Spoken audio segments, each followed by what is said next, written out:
Good evening, one and all, and welcome to yet another evening of Simracing. My name is Matthew Chuggy Churgwin, and joining me for round 16 of the GPVWC Formula Challenge Championship, I have Mr. Philip Morby. Say good evening, sir.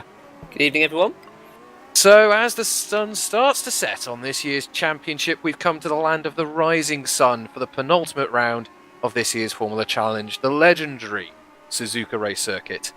With famous corners such as the 130R, the Degners and Spoon, here we have a 5.8 kilometre high-speed racetrack which will really test the mettle of our drivers and their cars. And with the Constructors' Championship still all to play for, anything can happen. And unfortunately, sometimes it does. Now, anyone who follows motorsport will of course be aware that there was unfortunately a horrific accident here in real life during the Formula 1 in just the past weekend, where Jules Bianchi had a horrible incident with a recovery vehicle. We of course think of him, send all the good vibes and energy to him, Marusha and his family, and Forza Jules, get better soon. And there are some teams this evening running some supportive messages on their cars, and I think it shows how everyone really does care in this wonderful motorsport community of ours. So, with that said, we are just in warm-up now for the first of our two races we have this evening. We've just had a very interesting qualifying session. We'll run down our order as we get into the race. But Phil, we've seen some mistakes here. The Suzuka track, it's very tricky. You make one mistake in a few of these corners and you're going right into an accident. We have indeed. Just watching David Yunt come around the final corner to do a quick warm-up lap.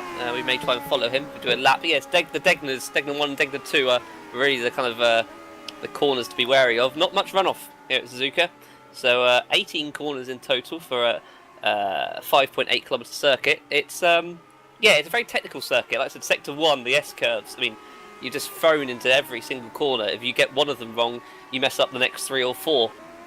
Yep, you do indeed, and it's one of those sections as well that, with this course being full of these fast corners, you want plenty of downforce on your car, and if you start to lose some from running in dirty air from a car ahead, that can cost you time as well. So as we can see, Yunt here just flying through the first sector. Phil, let's talk through this lap.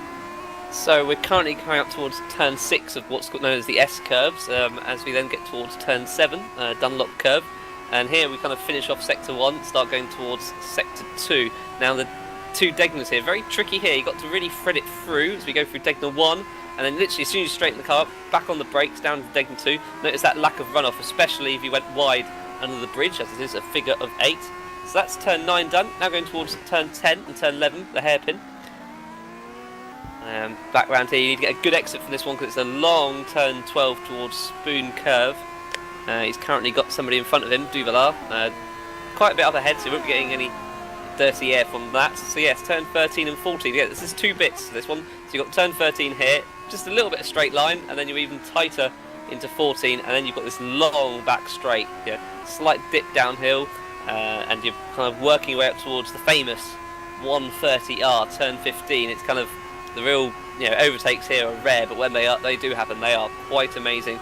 Any slight lift? No, he's gone flat out through 130R, and then we have what's known as the Casino Triangle, 16, 17, 18.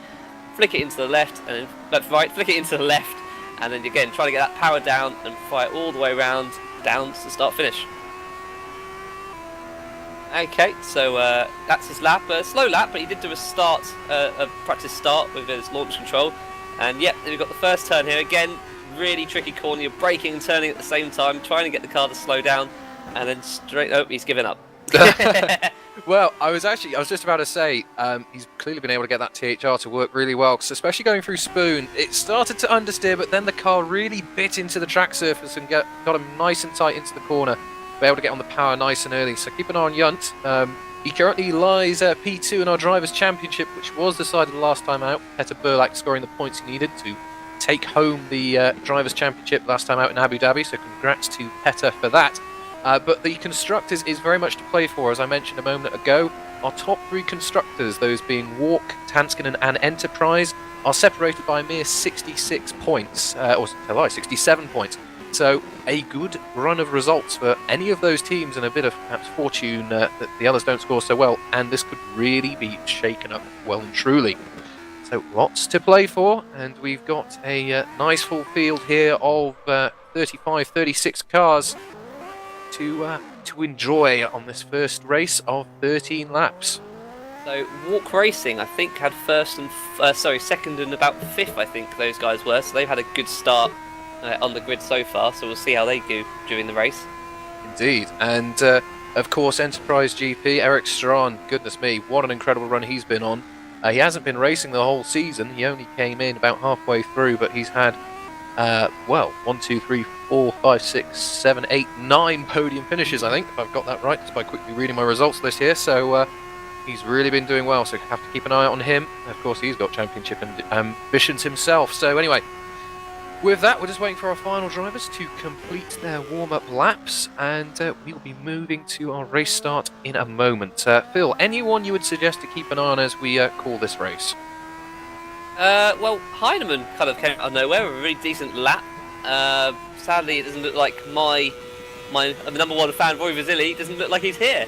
As I'm just watching Tesk manage to blow up an engine. Non-essential personnel leave the grid now. Well, you definitely don't want to be blowing up an engine in the race, that's for sure. Indeed. Projected conditions are overcast for this race, so it'll be interesting to see. Obviously, like I said, starting dry, you have to go for a dry setup, but we need to see if the weather does play a factor in our races at Suzuka this evening. Absolutely. So, of course, we're aware over the weekend we had a typhoon threat, but by the looks of it, that has well and truly passed for us here this evening. So we're just waiting for our grid to form up here. We've got our drivers taking to their grid slots.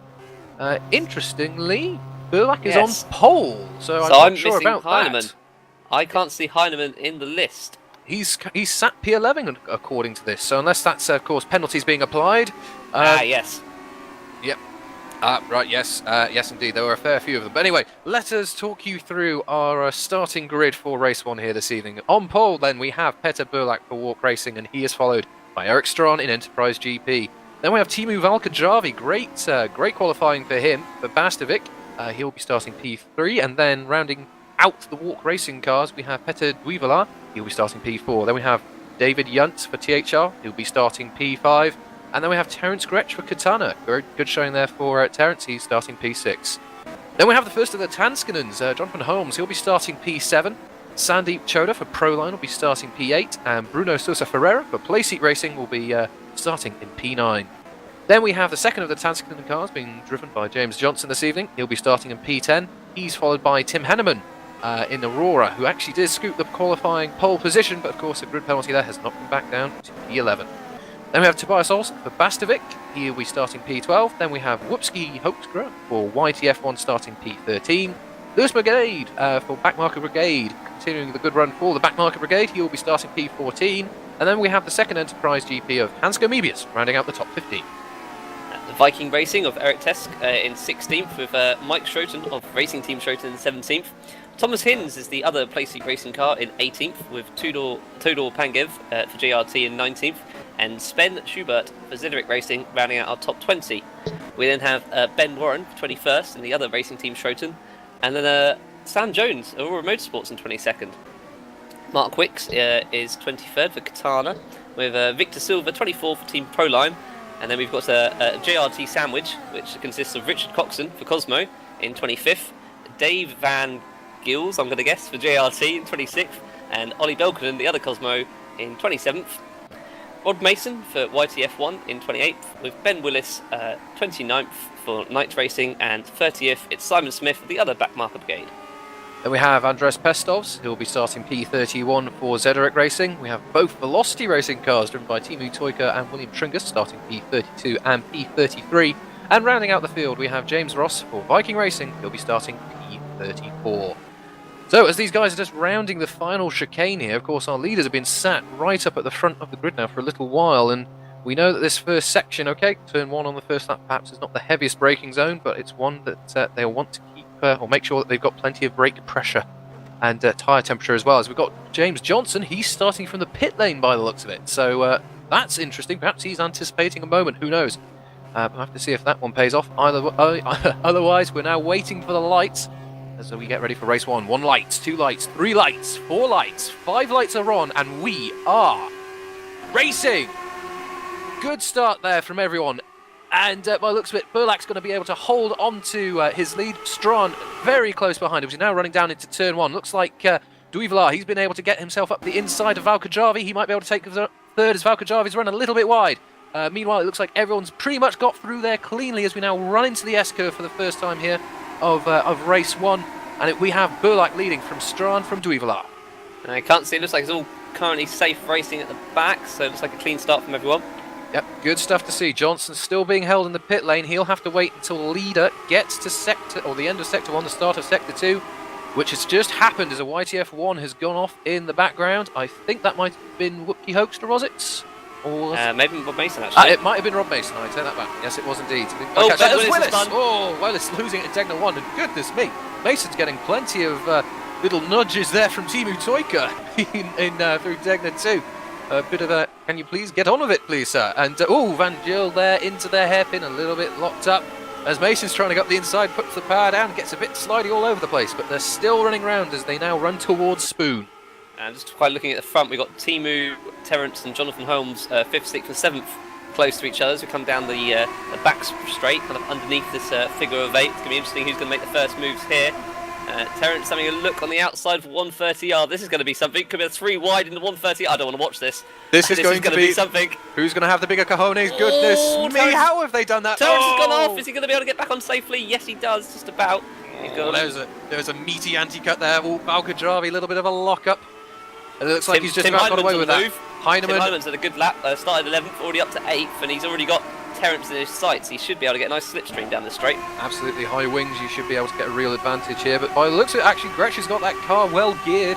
Heineman's not been able to gain much there at all. Oh, he's got his car up the inside there. Half-hearted, but he did just about room to go through. Just about. So Heineman, he's moving up the order. He's up to P7 there. That was a pro line. I think that was Choda there getting a little bit sideways as we run into the S-curves. Meanwhile, Strawn, he's just 3 tenths now behind Burlak going through Dunlop here as James Johnson.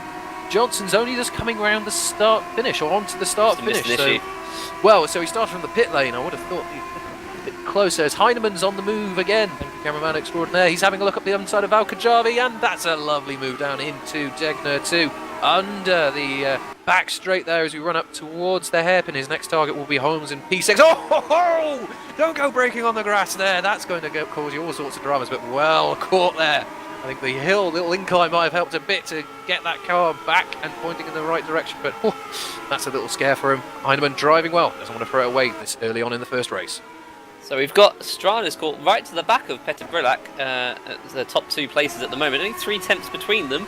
So it's been interesting to see if he can hold it. We've got a bit of a 1 second gap to Duvelar. We've got Holt, Junt and Duvelar fighting towards 130R.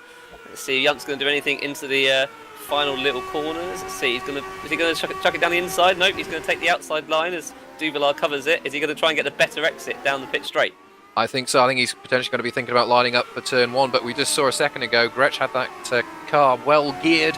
Heineman, it was not an easy job, and by the looks of it, Duivelar's got a really good exit there, but Junt's now getting that benefit of the slipstream. He's just about... Oh no!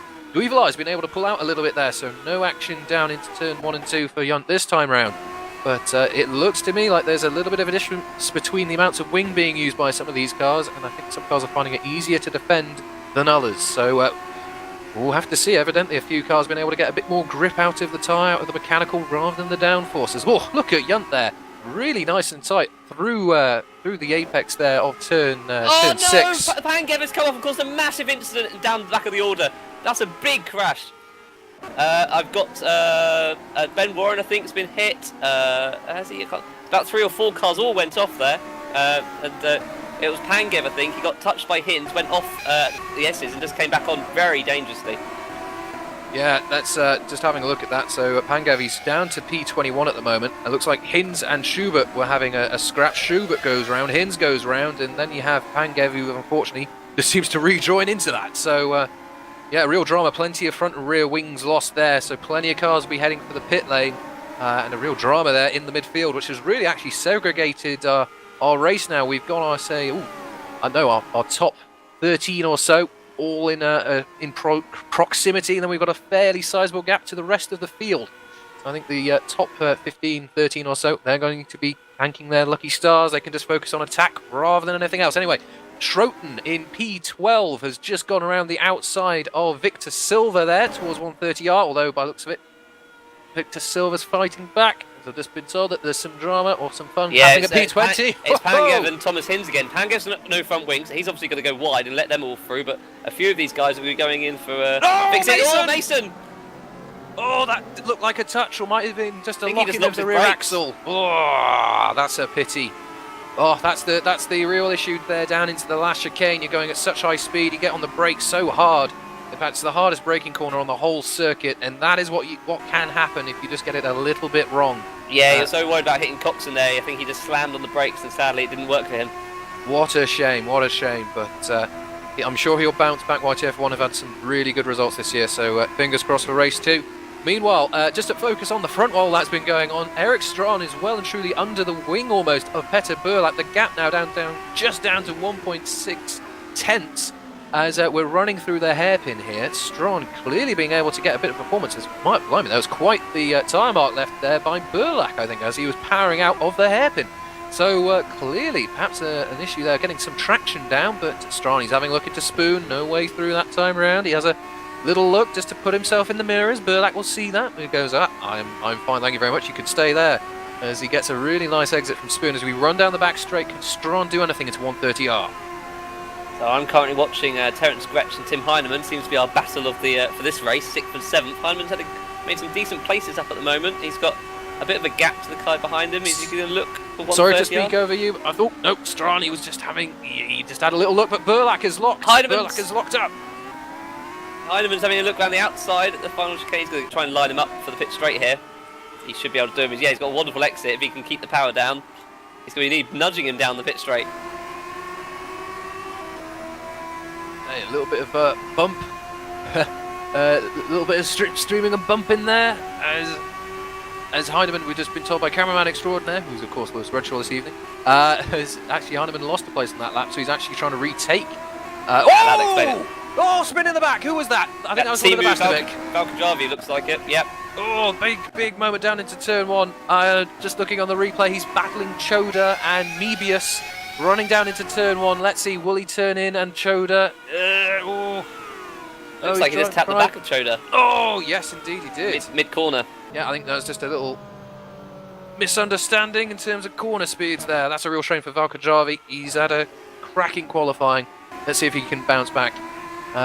Goodness me, all sorts of action going on. Now I'm actually just keeping an eye on our fight for P3 here. We've got Yunt and Holmes who've caught up to the back of Duivelar here. Duivelar, he's doing a good job in defending at the moment, but Yunt clearly feeling feisty. He wants himself another podium, thank you very much, trying to cement his 2nd place in the championship. So now running into Spoon, he's got much more momentum there through the first part of Spoon.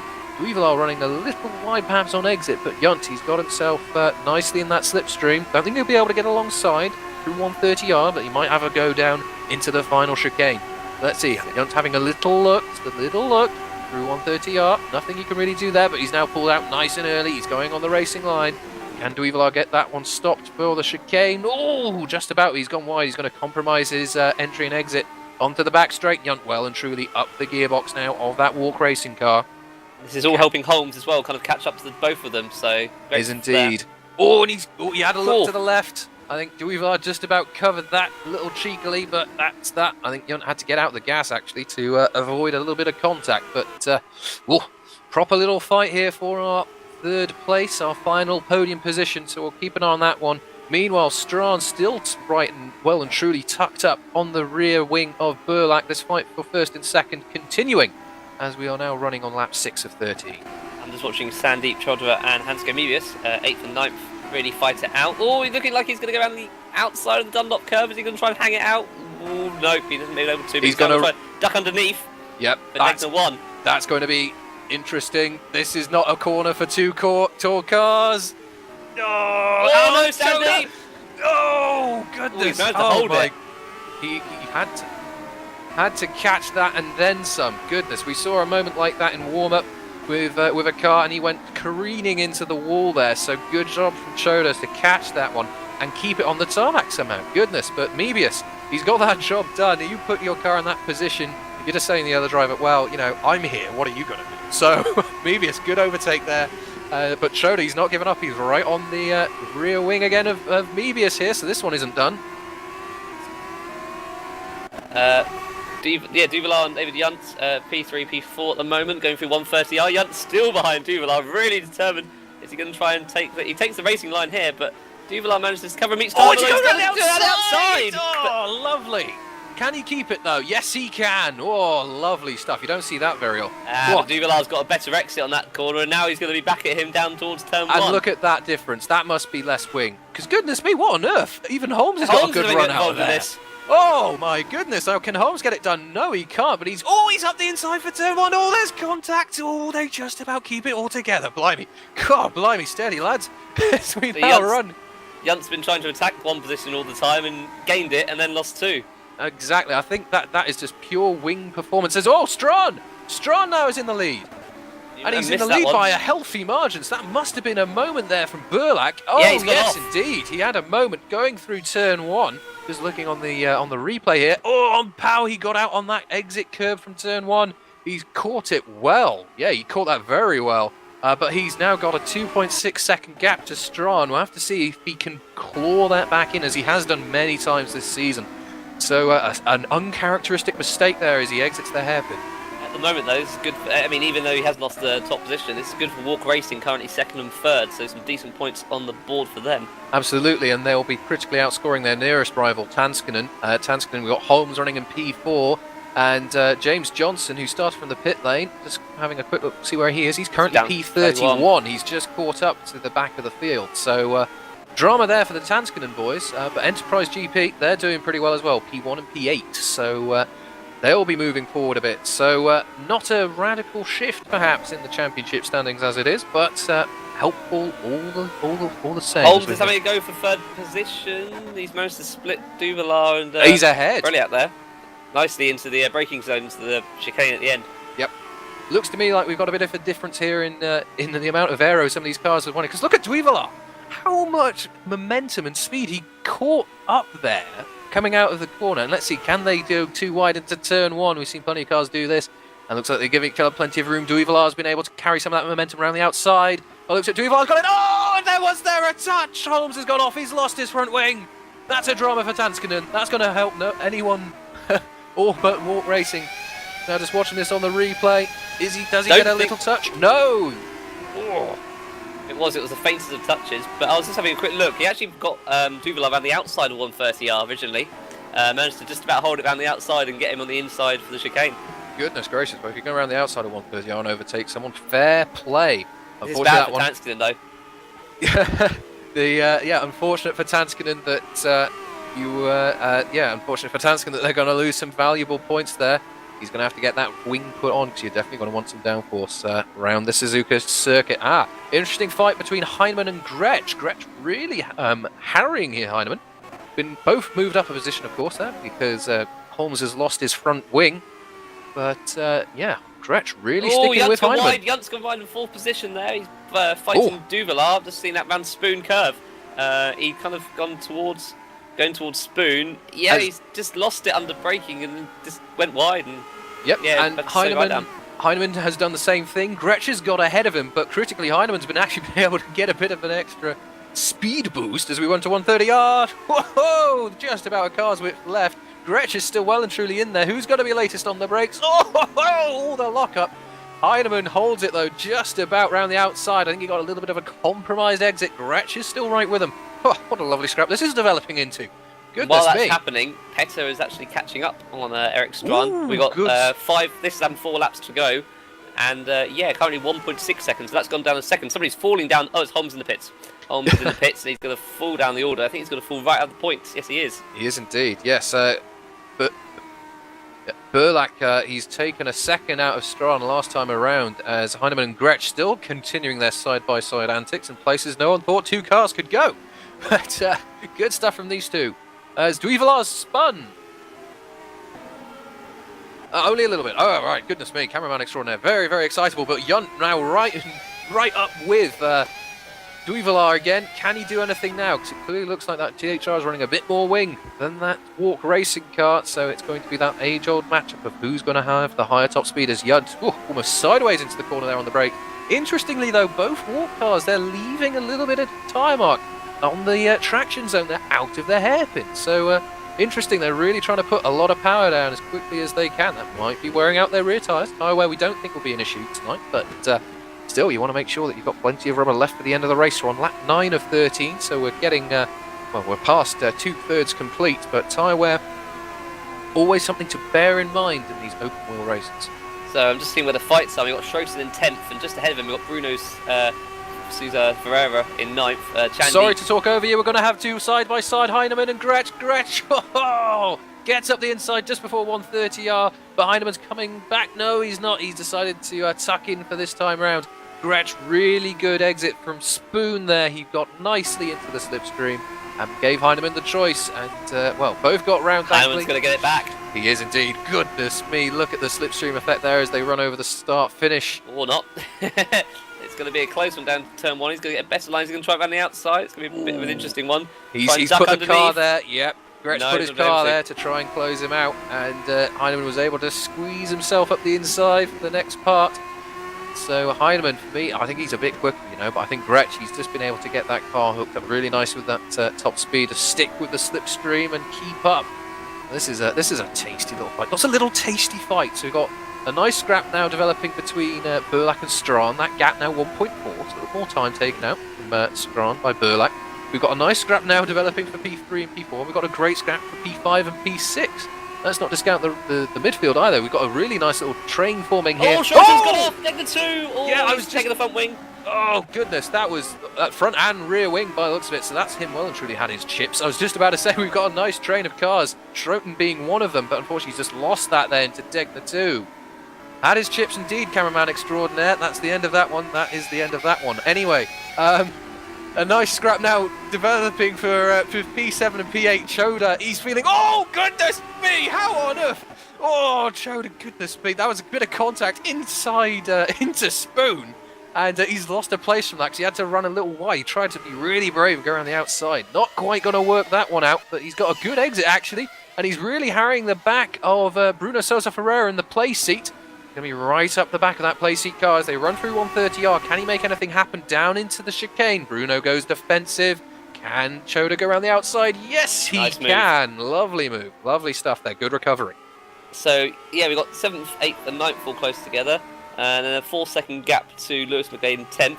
But Eric Tesk is not far behind him. We'll have a look at trying to get involved into the top 10.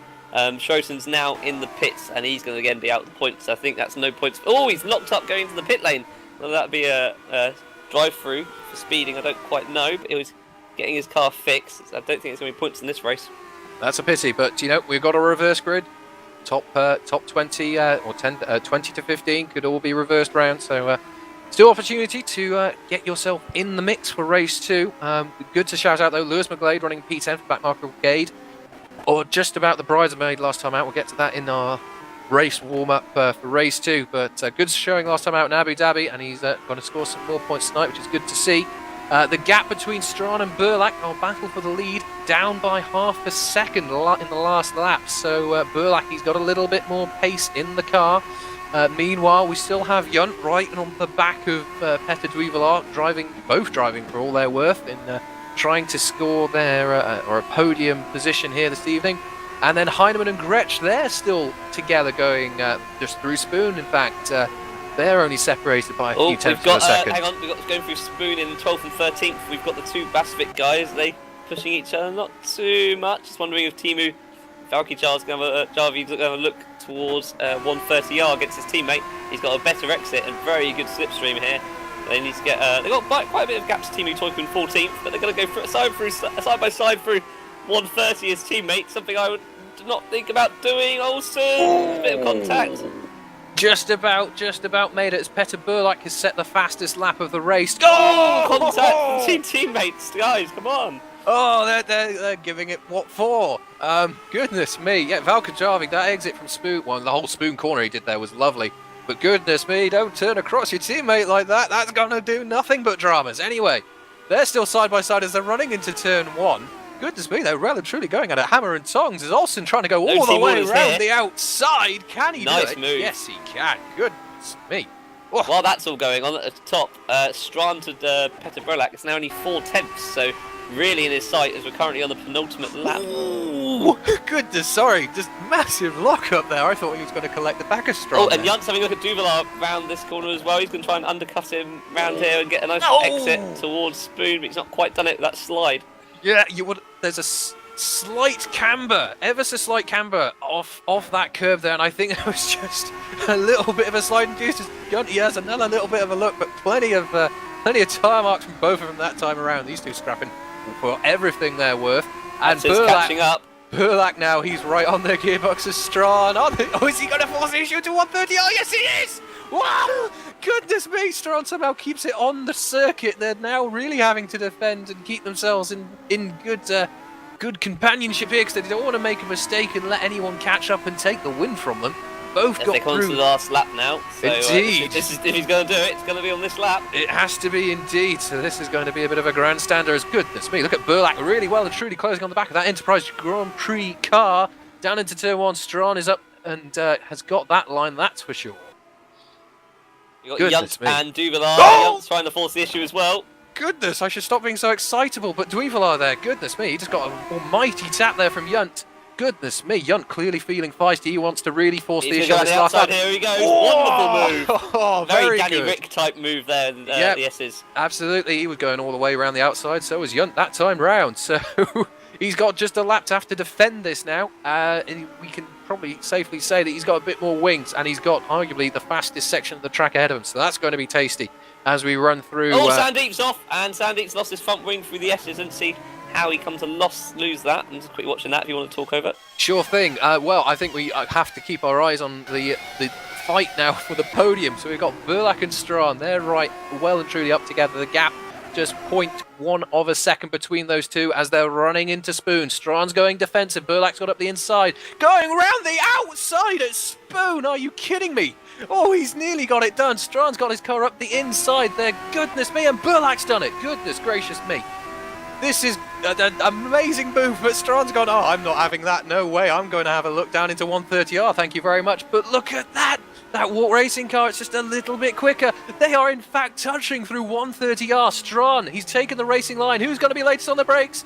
Oh, Burlak has shut the door well and truly. Can he get the power out in the chicane? Yes, he can. Junt's going around the outside, Duvallard, a bit of a touch there, but he's managed to get it just. Peter Burlak wins from Eric Strawn. Goodness me, as David Junt will be taking the final podium position after a great move through Sector 1. Wow! All sorts of amazing action there on the final lap, showing that it's never over until you cross that checkered line. So what happened with Sandeep, he tagged Bruno, I think it was Bruno Cesar Ferreira, who tagged the back of Mebius, sent Bruno round, and sadly Sandeep picked him up. So I think both drivers lost a few places, but they still come in 10th and 11th. Yep, we will round out our finishers as they're now crossing the line. So we have our podium finishers as Peter Burlak, Eric Strawn and David Junt. Then we have in 4th place Peter Duyvelar. He is followed by Terence Gretsch for Katana. Oh, wow, goodness, yes, he's finished P5. We then have Hansko Mebius for Enterprise, so great scoring run there for Enterprise. Clearly going to gain there on Tanskanen. Then we have Tim Heinemann. He dropped back a few in the final few laps, which is a shame, but he's pretty well poised, actually. For reverse grid, he'll be in amongst the action. We have Lewis McGlade for Bart Marco Brigade. He got himself up to P8. Eric Tesk for Viking. He finished P9. We have Bruno Sousa Ferreira finishing in P10 for Placey.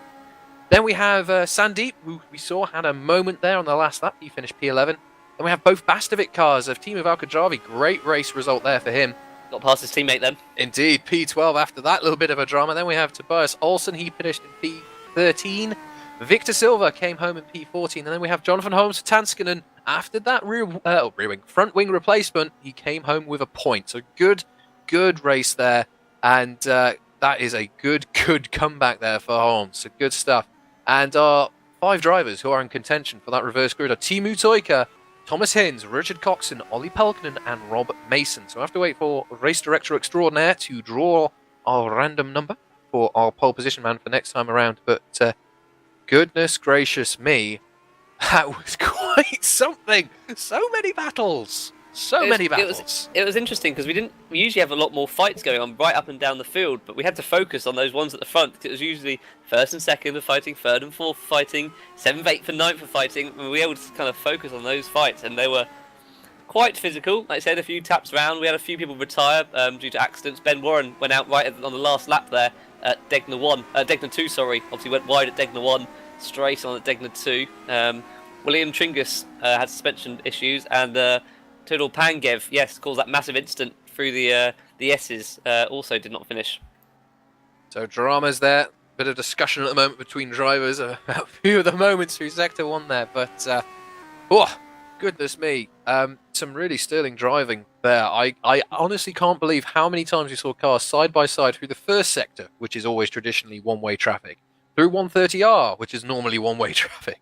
Goodness me. And moreover, more often than not, all the cars got through nicely. So good stuff. Good stuff indeed. I've just been told by cameraman extraordinaire our random number is number 16, which is Timu Toika. So he'll be taking pole position for race 2. So there we go. Blimey. No weather needed as well, actually, to spice that one up. There's plenty of spice in that pie. Thank you very much. So we've currently just moved to warm up. We have 5 minutes warm up, and we can discuss what's been happening in the world of sport at the moment. They're just flicking through all the options. Yeah, that's for. That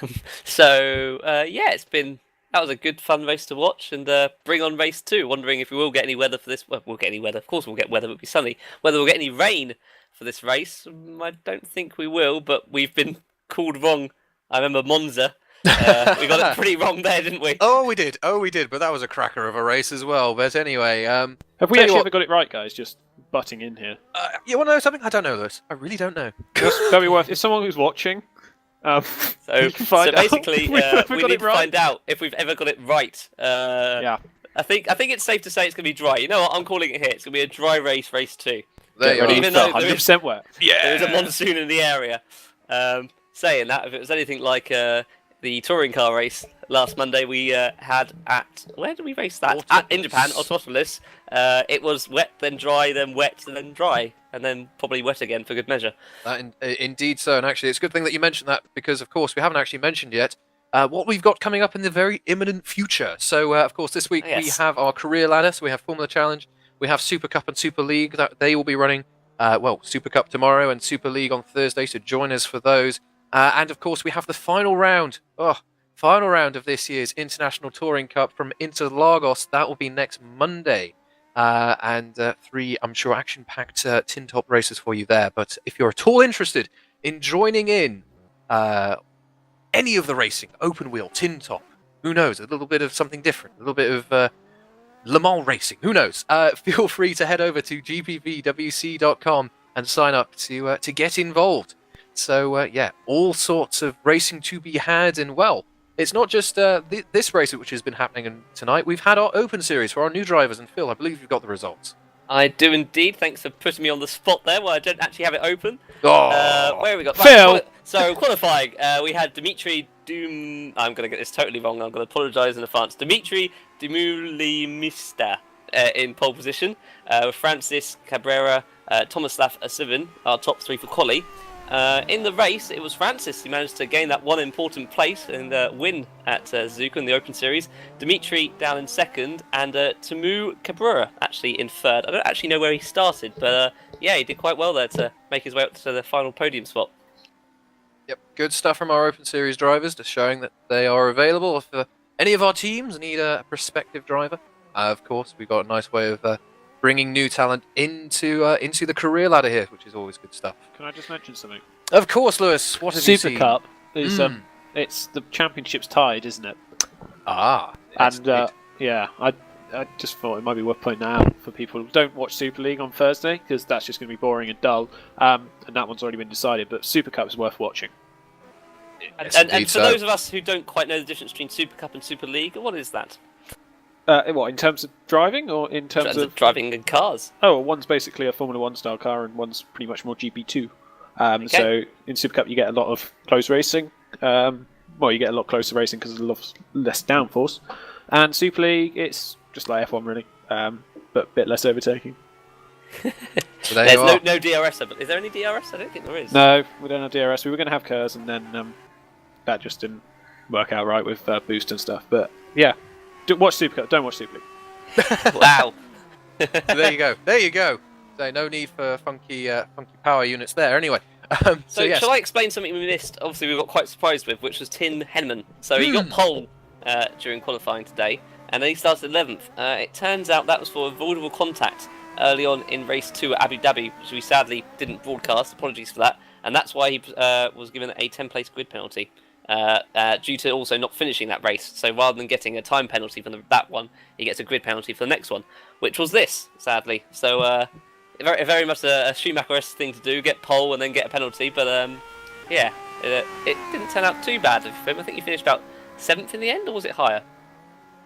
He finished 7th in the end. He was fighting for 5th, but yes, that's a pretty good recovery. Anyway, plenty of people keeping an eye on the broadcast. Hello to all you wonderful people. One person being Thomas Jacobs, saying, "Have we ever got the rev of the right?" And it's just a nope gif. So pretty accurate, I think. There. Thank you, Tom, for the contribution. If you've got anything you'd like to tweet at us using the hashtag GPVWC and at GPVWC Live, and we will hopefully have a read towards the end. Anyway, so yes, as our warm-up is almost nearing completion, no one's actually set a complete lap. I think everyone's just getting a bit of a feel for the race as we'll be running into it.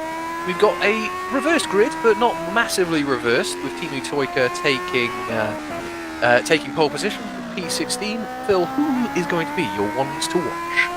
That's a hard one. I need to work out who this means is going to be high up with Timu. Obviously, we know that Petr Brelak can win a race from pretty much the back of the grid.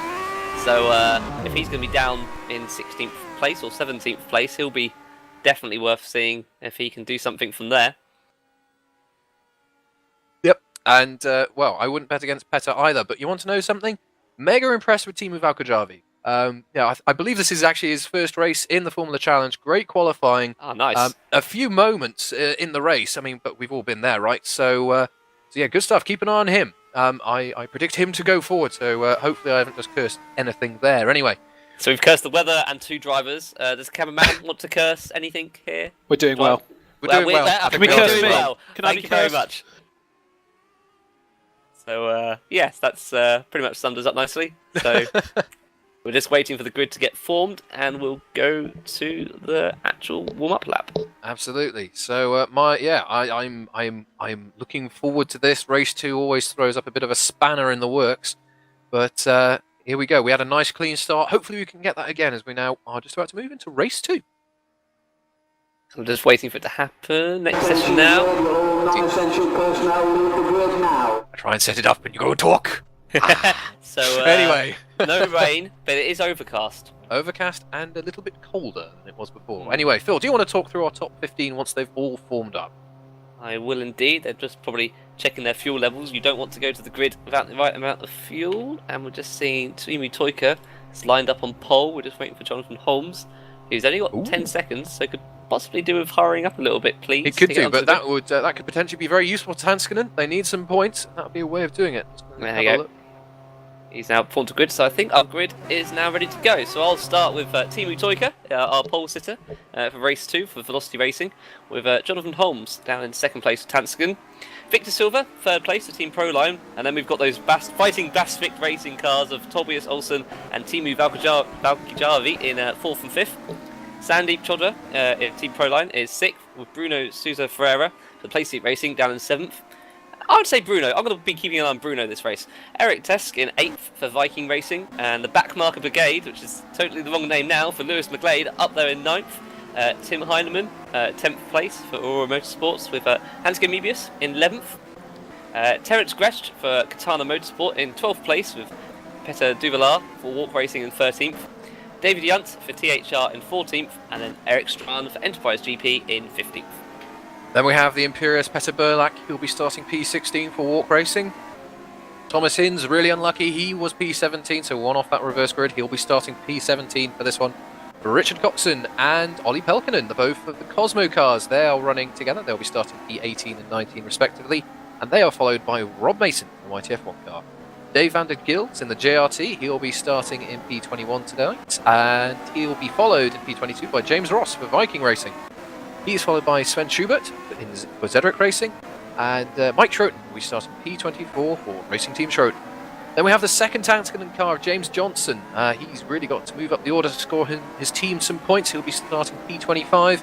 He's followed by Andres Pestos for Zedric Racing. He's starting P26. Mark Wicks will be starting P27 for Katana Motorsports. Whoopke Hoekstra will be starting P28 for YTF1. And we have Simon Smith starting P29 for the second of the McMarker Brigade cars. Then we have Sam Jones in the second Aurora Motorsports car. He'll be starting P30. And then we have the Battle of the Bens, as it will now be known as, with Ben Warren in 31st for Racing Team Schroten and Ben Willis 32nd for Night Racing. And then back grid is William Tringus for Velocity Racing and Tudor Pangev 34th for JRT, as we have currently the last car just going round Spoon, whereas the guys at the front are already going through 130R. So, this is the downside of this very large grid. You will be waiting a very long time on the grid. Indeed. Yep, Phil keeping an eye on the Spoon there. But anyway, as we've now got everyone just running through the chicane. Actually, last time out, I think this has been a slightly slower formation lap. Don't know if it will really have a major impact on anything whatsoever. But anyway, Teemu Toika, our pole sitter, he's just coming in onto the grid now. He'll be keeping an eye on his brake temperatures, his tyre temperatures. You want to make sure you'll get as good of a launch as possible from pole position. You don't get this opportunity very often. It's goodness me, I think he's overshot his box a bit actually there. Bursting up a little bit. Just a bit, but he's lined up now, which is the important thing. Anyway, as our grid now forms, we'll just wait for everyone to get round. We've got a bit of a little gap there actually between about P30 to P34. They're just rounding the final corner now. They're just warming up their rear tyres as much as they can. As we just wait for them to get into position, we'll have Pangev's taking his time. He is indeed. He really is taking his time. Indeed. He is now forming up just about now. Everyone should now be in position. So let's look for the lights. 1 light, 2 light, 3 lights, 4 lights, 5 lights, and we are racing! Good start from everyone there. Looks like we haven't had anyone have any real dramas. Toika's immediately gone defensive down into turn 1. Holmes has got a really good start. Victor Silva, he's just keeping a watching brief in third. Keep an eye on both of those best of it cars. Olsen holding on to P4. Valkajavi trying to go all the way around the outside. And P4, contact there between Silva and Olsen. Olsen, though, the beneficiary of that contact, if you can so call it. He's held on to third place. As we got a bit of movement, Choda, good start from Choda. He's up into P6 as Sousa Ferreira and Heinemann now. They're having a bit of a scrap. Everyone else staying fairly static, though. We've had another good, clean start through Sector 1. Teemu Toika leads, although... Oh, Holmes! Amazing drive through Dunlop. Jonathan Holmes leading now as we go through Degner 1 and 2 for the first time. Yep, Valkajavi there went a bit wide. He's down to 9th place and let a few cars through. McGlade's trying to get involved as well. He's back up to 9th. And Valkajavi is having a few issues there. He's getting swamped quite a bit at the start of this race. He's already down to 11th as we get through the hairpin. Silva up to 3rd. Yep, making a nice move there. Good stuff for the Team Proline driver. As we've just heard, there's been a spinner at the back from Cameraman Extraordinaire. I think that was James Ross. He's now P34, of course, falling all the way back to the back of the order there. But as we are now rounding Spoon for the first time, Jonathan Holmes for Tanskin, and critical points for Tanskin if they want to try and get a real impact on this Constructors' Championship. He leads. He's got a nice healthy gap to Teemu Toika, who's currently fighting Victor Silva and Alton. 3 wide. Goodness me, how many heart attacks can you have in one corner? I don't know. Victor Silva, though, has been able to get up the up ahead of Toika, so he's been able to benefit. Olsen is not far behind, though, as we've got Heinemann and Schroeder. Heinemann and Schroeder having a nice scrap. We've got Sosa Ferreira for place seat, not far behind either. We've got Heinemann, who's just about got a wheel alongside Schroeder's Proline car, but look at Sosa Ferreira in the slipstream. He's going to play a factor. Ooh, I think that was wise. Not allowing. Lost position there. I think he tried braking on the grass there and he locked up. Yeah, I think he thought, oh, hang on, I shouldn't be here, and he perhaps pulled out a little too late. Anyway, he's gathered it together. Tesk has been a bit of a beneficiary there. He's moved himself into P7 for Viking. Heinemann, he's trying to plot away past Choda as we're going around the long turn 6 here, up into turn 7. Dunlop, blind when you go in, you can't see the exit when you come out. Off camera as well, just for a little bit of added spice. Everyone making their way around there really nicely. Heinemann, he's having a look into Degner 1, no way through that. Oh, big twitch, well held there. Oh, Yunt is trying to get past Valkajavi. He got pushed wide onto the anti-cut of Degner 2 and managed to hold the car though. Yep, Yunt running in P15, he's got a point. Push out with his cementing his, goodness me, God blimey, going 4 wheels sideways into the hairpin. As, I think that was Schroten having a moment coming out of the hairpin as well. being pushed out by Schroten there. Oh dear, handbags in race 2 early on. Anyway, we've got a nice scrap now developing for P3 as Heinemann's been able to get by Choda. We've now got Toika, who's having to really defend here from Olsen for Bastovic. Good exit though for Toika out of Spoon as they're now running down to 130R. Holmes is running away into the distance a bit. He's got a gap of 1.3 seconds as he runs around 130R. Everyone running pretty much line of stern, but let's keep an eye on between Choda and Heinemann. They're fairly close as we've got a few cars going, oh goodness me, into the chicane. We have Strawn, Duivelar. Where is Burlak? He's still in P12. He's not really made a move yet, but Strawn's making his way up the order. He had a bit of a quick loop there at Sousa Ferreira, and here comes the field down into turn 1. We've got a few cars going side by side. Everyone making their way through though. Yeah, Duvelar's holding up Mebius here, which is helping Petter, his teammate, a lot. We say Petter hasn't moved. He's actually gone 17th to 12th already. Only need a couple of laps, so he's definitely on the move. Maybe not as fast as we expect him to, but still quite a few laps to go. It's very hard to really get any overtakes done in this first sector in the dry. I mean, Danny Ricciardo proved it in the wet. You can do it, but I think in the dry here it's a different game. Toika has gone off by the looks of it, and he went wide at Dunlop, and he's been lucky. He's been able to cover the line from Tesk. If you lose some momentum, Sousa Ferreira, opportunist move. Didn't quite complete it, but nice little opportunity to cause a little error or moment there for Tesk to have to defend into Dunlop or Degner 2. Everyone really getting compressed there into the hairpin. We've got a great scrap here from P8 to P9. Everyone wanting to move forward in the order. Duivelar has been able to break 3. He's got Mebius close behind, Strawn just ahead of him. Sousa Ferreira really driving a good race so far, being nice and defensive, not doing anything silly, and if he can keep it on the road, this will be a good bucket of points for place seat. But we've got Strawn. We missed Schroten go for Degner 2, and so did somebody else there. I can't tell who that is, but they've now retired as well. Strawn up the inside into 130R. Sousa Ferreira just about gives enough room. Duivelar though is going to be the real beneficiary as he's up the inside, but look at how late on the brakes Strawn is. A little clumsy. These cars don't really like going through slow speed corners unless I think that's a spinner at the chicane, but beneficiary there Strawn. Lovely move around the outside on the brakes as we go on to lap 4 of 13. Sousa Ferreira though, he's coming right back at him. This one is not done and dusted. Can they go too wide through turn 1? Sousa Ferreira leaves it nice and late, carrying the momentum. Has he got it done? Lovely wonderful repass.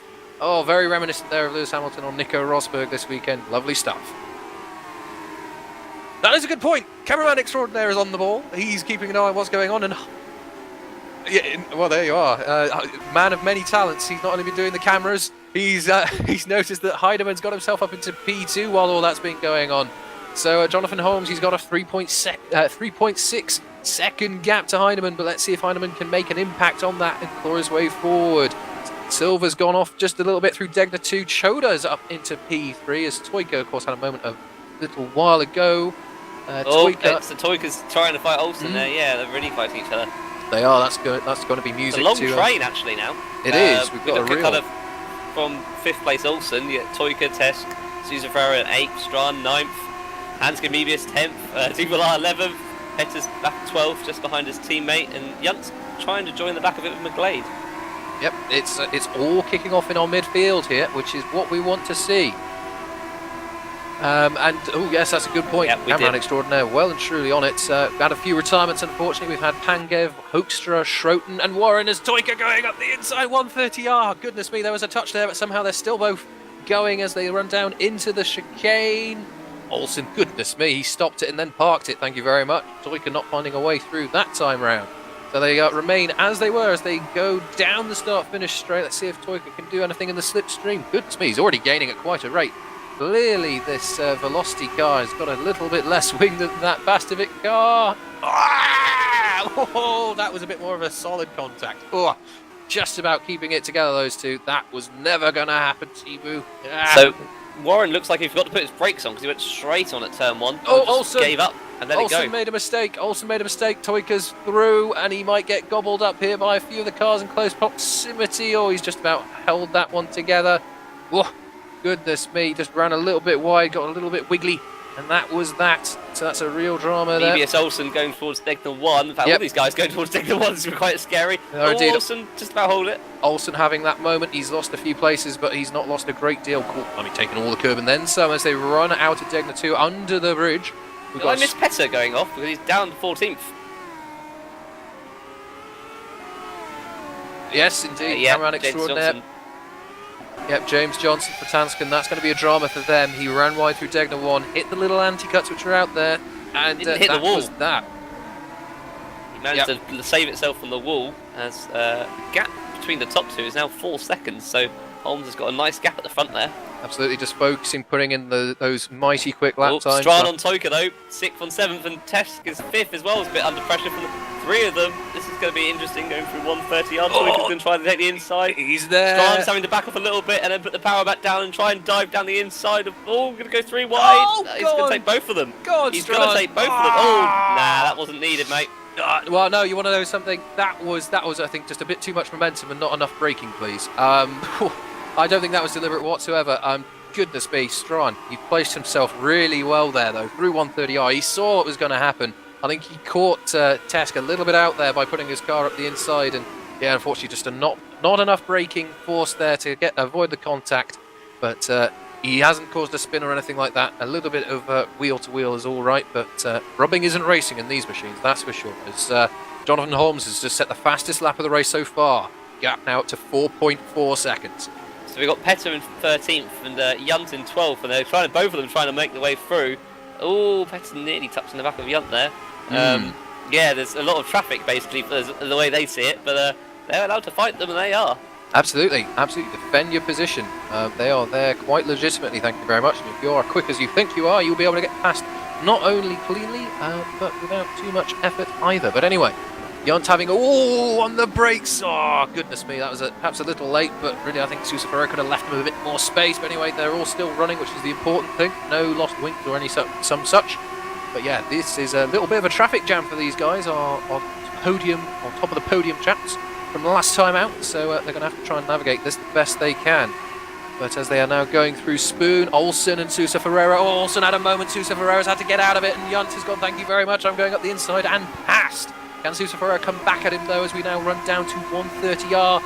By the looks of it, yes he can. Burlak is going to get in the action here. We're going to have another car joining in as well. Go around the outside. Oh no, that's going to be a big crash. No, oh goodness me. He's going to get back on safely, just about. Oh, I'd say goodness me. Probably lost. He hasn't actually lost his front wing somehow. No, as things go through the 130R, that was a very good save, but you can't come across like that. You weren't clear. Oh, thankfully, no, that didn't cause a real big smash, but Yunt the beneficiary, though, as things go. And Petter, actually, as well, because he managed to get past both of them. Yep. So Petter up to 11th. We're getting told he may have some rear lift damage from that incident, taking a big chunk of the wall with him. Yeah, down to 15th, but Pelkonen's not a couple of seconds behind him. Have to keep an eye on that one, see if he gets the last point. Yes, indeed. It's all go in this midfield group as well. Gretsch!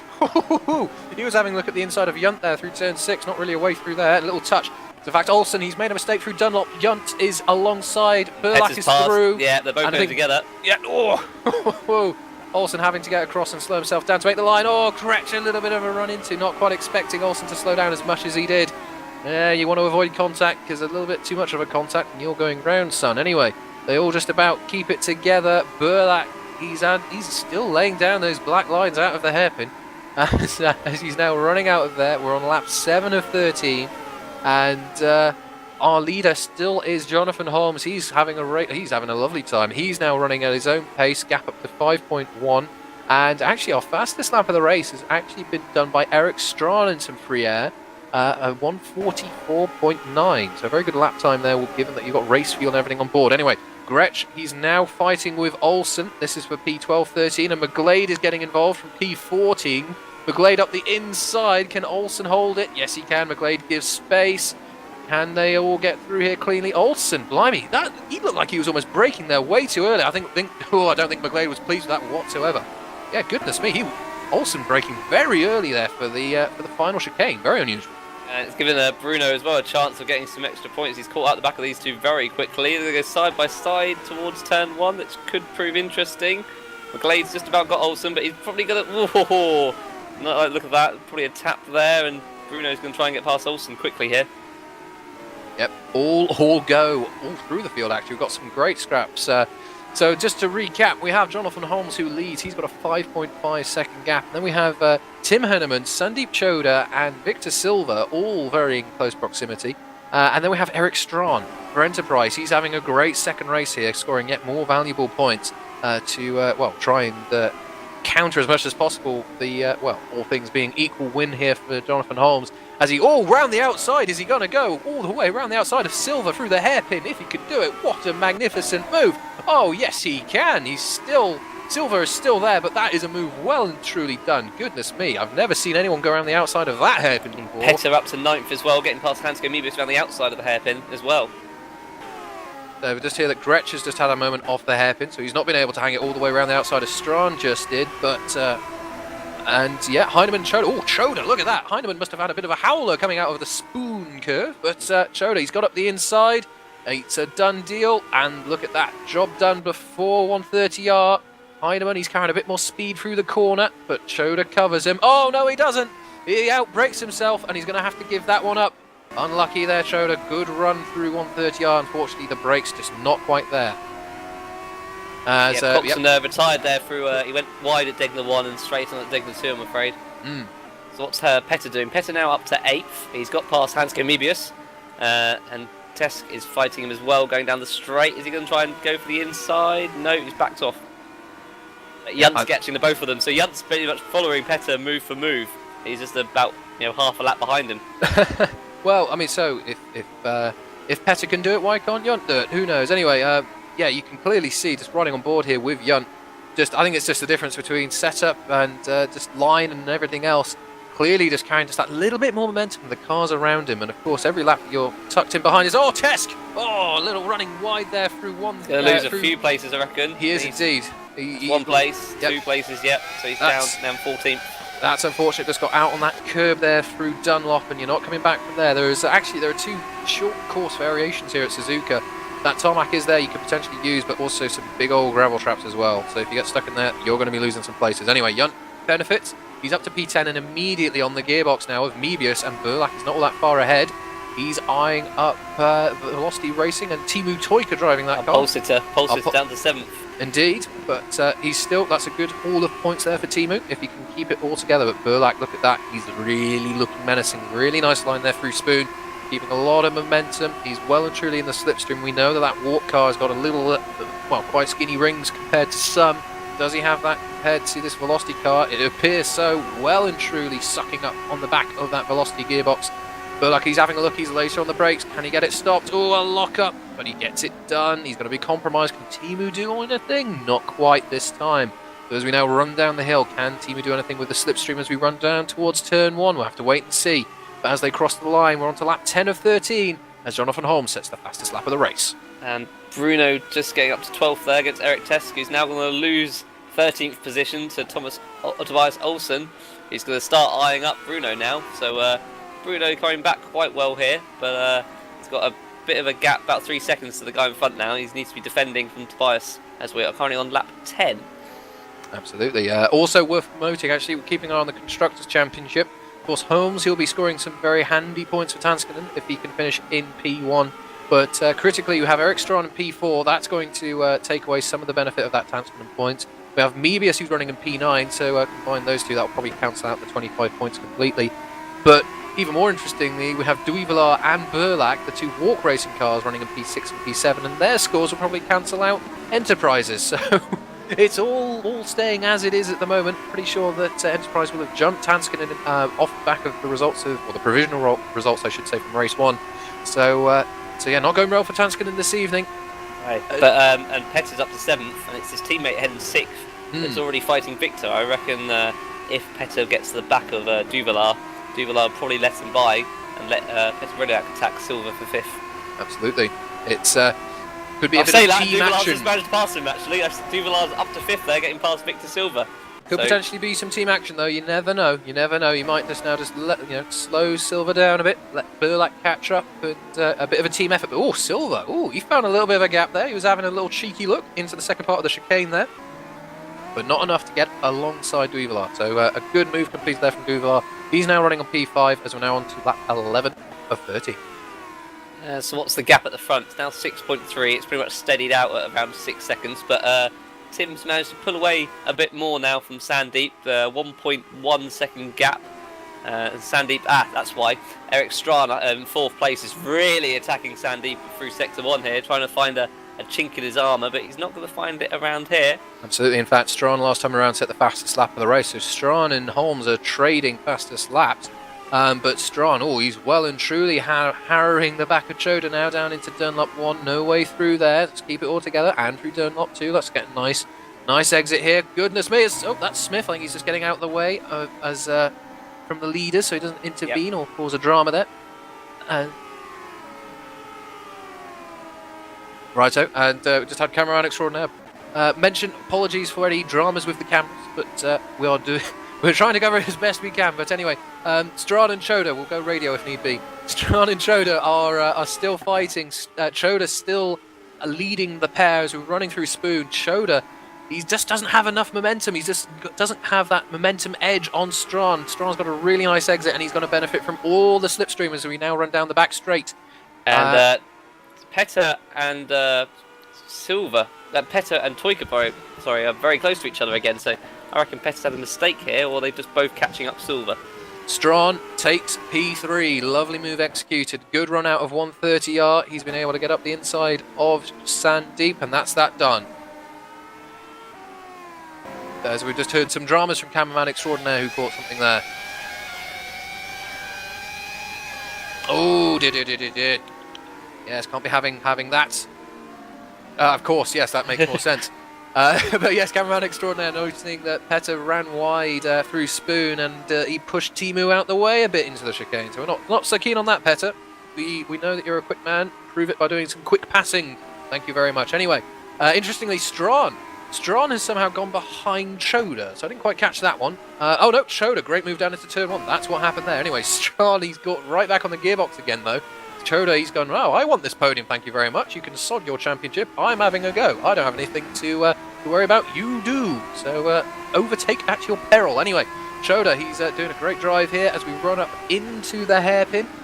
Strawn's gone all the way around the outside. Not trying that this time round. Let's just get a good exit, and we can see that straight away he's already matching Choda out of the hairpin.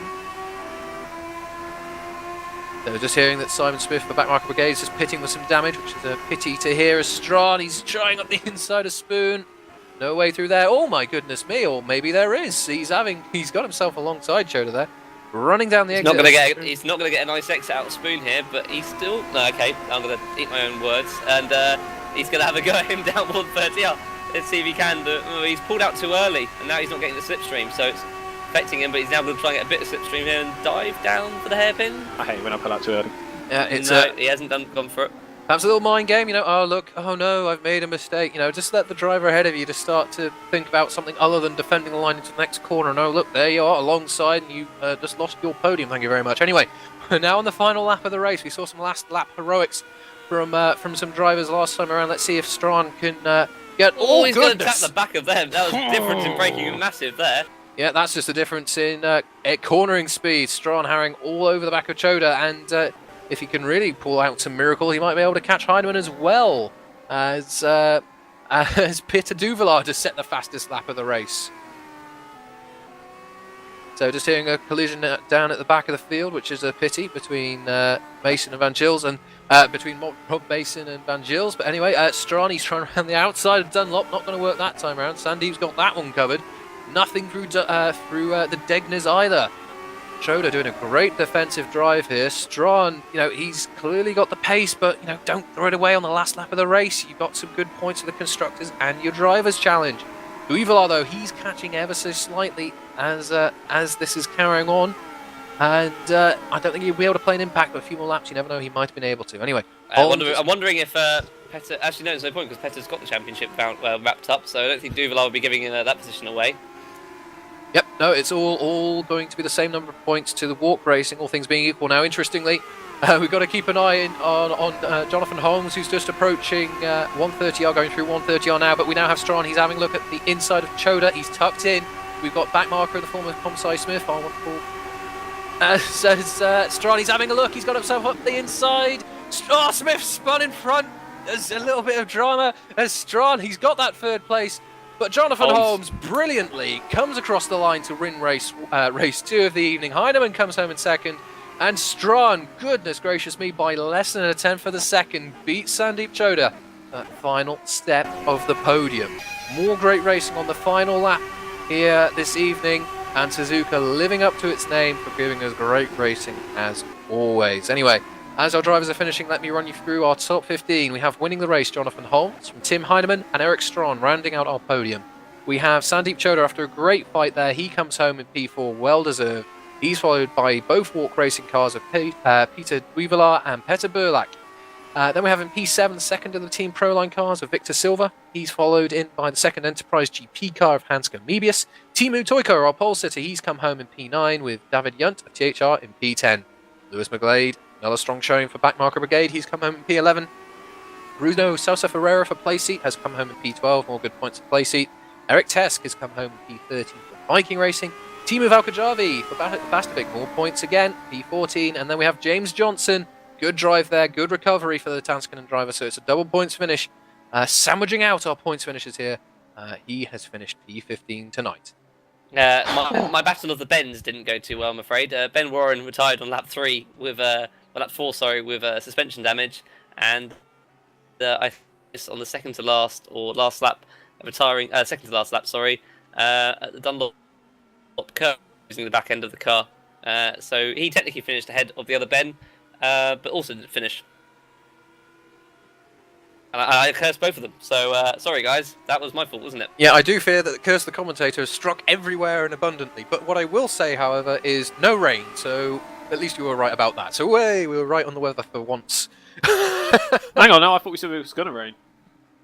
Did we? No, I don't. I'm pretty sure. No, let's not ruin it now. We said it was going to rain. Yeah, well, all right, fine. Yes, we're still on a 100% run of being wrong. Wonderful.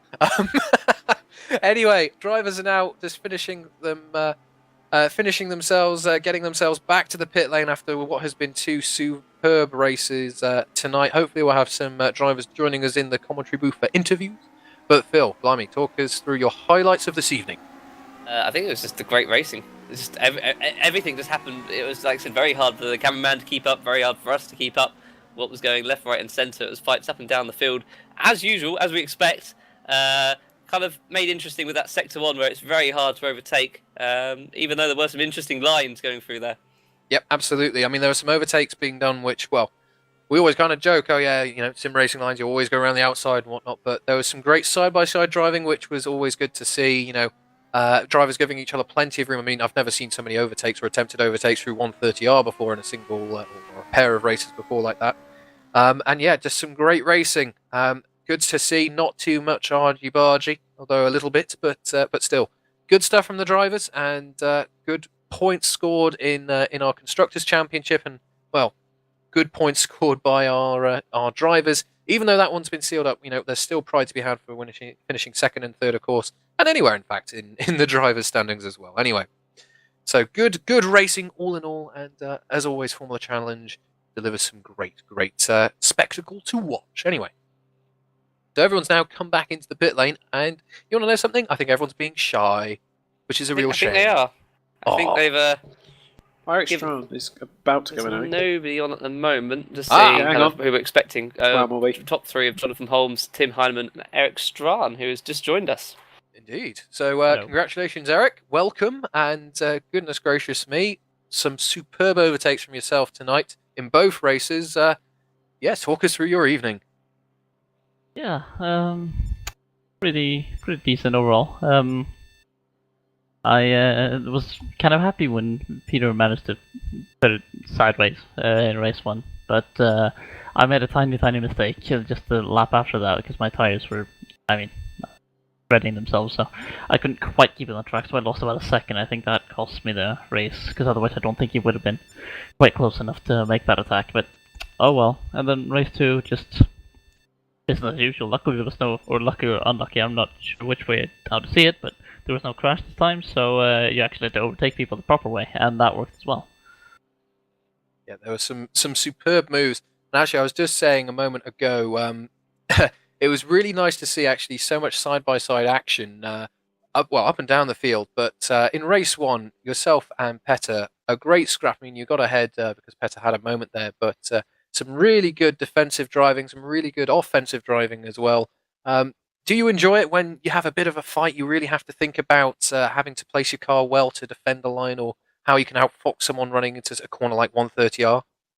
Well, yeah, that's what racing is, isn't it? Trying to position yourself in the right places to pass them. So yeah, I enjoy that.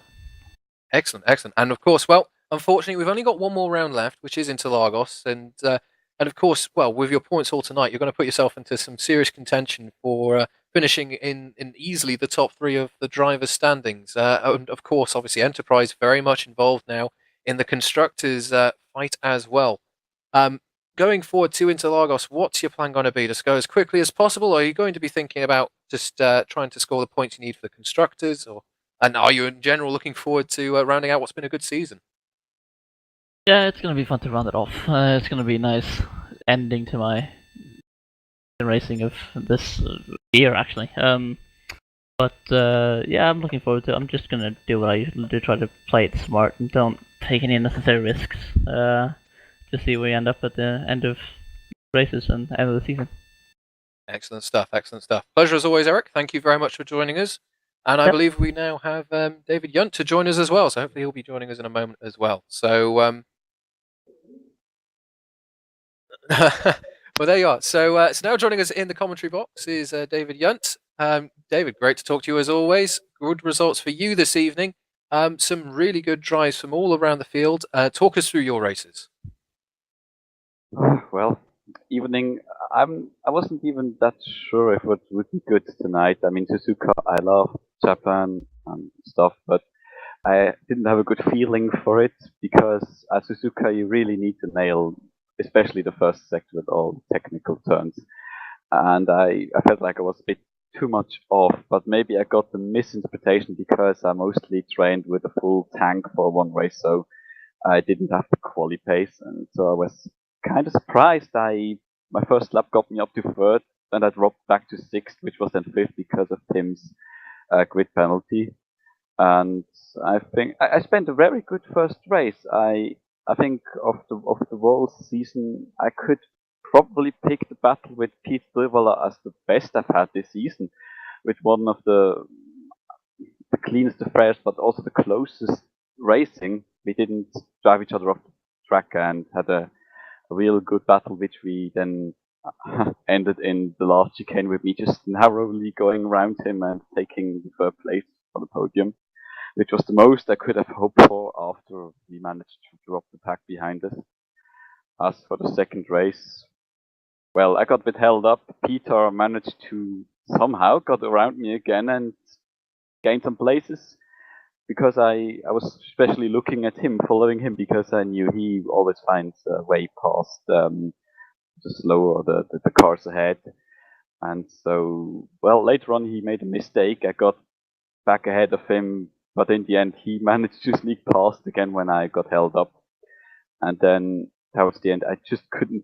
I had a very close call with Hans going to turn 1 where I don't know, we just didn't think he was enough ahead, but we just narrowly managed to avoid a crash like me before with Bruno south of Ferreira, and I was really sorry about that because I was on the inside, tried to keep as much the inside in 130R, but I don't know, he came across and then I just spun him, which I didn't want it to happen. But well, I saw he came back without, I think, any major damage and was behind me, so at least he came out of that one ratherly unscathed. And well, towards the end, I just didn't have enough pace to get Team and Hansko, but I was also down because I made a bit too many mistakes, and probably P7 I could have gotten together with following Peter, but P3, P10 is one of the best races in the last few races I had. Since there's been a few mistakes and problems, but I think I'm quite happy and I'm quite securing second place. Just a bit sad for THR that we just had one car today, but I'm doing my best until the end. Well, very good stuff. And What of we like course, to hear.